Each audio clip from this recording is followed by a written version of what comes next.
Welcome back to the Nightcap. Tonight we're making a tequila and soda. Oftentimes people do gin and tonics. It's tequila and soda because I feel like it. And I think you're feeling like it too. Tell your friends. They're feeling like it also. So we're going to get our glass with ice. We're going to measure tequila, Don Julio Blanco. We're going to put 1.5 ounces in here. Just like that. Pouring it in.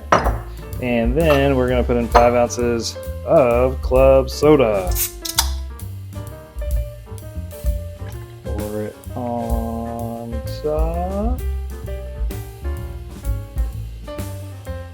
And then, big old tip. Orange slice. Cheese Clark. Cheers.